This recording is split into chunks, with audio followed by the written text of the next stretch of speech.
Papež Frančišek se je v Tbilisiju srečal še s karitativnimi delavci, ki delujejo v sklopu katoliške cerkve v Gruziji. Dogodek je potekal na ploščadi pred Kamiljanskim centrom za pomoč na obrobju Tbilisija, udeležili pa so se ga tudi bolniki.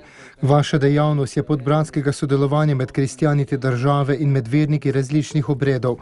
To srečanje v znamenju evangeljske ljubezni je pričevanje občestvu, ki podpira potenosti. Spodbujam vas, da nadaljujete to zahtevno in rodovitno pot. Uboge in slabotne osebe so Kristusovo meso, ki poziva kristjane vseh veroizpovedi, naj delujejo brez osebnih interesov in sledijo edino le spodbudi Svetega Duha, je dejal papež Frančišek in pozdrav namenil tudi ostarelim, bolnim, trpečim ter vsem, ki jim pomagajo različne karitativne ustanove.